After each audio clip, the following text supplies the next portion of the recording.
The world in brief. Catch up quickly on the global stories that matter. Ceasefire talks between Israel and Hamas in Cairo. Egypt reportedly stalled without a breakthrough. Meanwhile, the Israel Defense Forces gathered on the outskirts of Rafah, the only major city in Gaza that has not yet been invaded by their ground forces. Earlier, President Joe Biden warned that America would halt some supplies of weapons to Israel if it begins a full invasion of the city. In a video statement, Binyamin Netanyahu, Israel's prime minister, promised that Israel would fight with our fingernails, if need be. America sent a warship through the Taiwan Strait, 12 days before the inauguration of Taiwan's new president, Lai Ching-te. China, which claims the territory and jurisdiction over the strait that separates it from the mainland, said America had publicly hyped the voyage. America called it a routine transit on the high seas. Mr. Lai has angered China with his pro-independence statements, although he softened his position during the election. Stormy Daniels finished testifying in Donald Trump's hush money payment trial in New York. The defense sought to poke holes in her account of having sex with Mr. Trump in 2006. He denies it, and tried to frame her as a grifter and extortionist. Ms. Daniels held her own. She said that disclosing her story had, on balance, been a negative experience.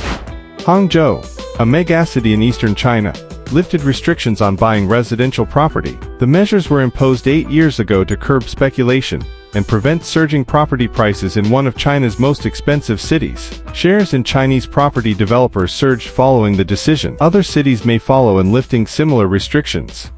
TikTok said it will introduce features to identify and label AI-generated videos, while other social media platforms have previously required users to disclose whether content is AI-generated. TikTok will become the first to automatically recognize videos produced using widely available AI tools, including its own image generators. The decision reflects growing concerns in America and Europe over the spread of disinformation on the Chinese-owned app. Canada's oil sands will increase production by 15% by 2030, according to a report by S&P Global Commodity Insights. The research firm's forecast is higher than previous predictions, reflecting firm's efforts to get more out of existing projects. Environmentalists have long objected to the projects.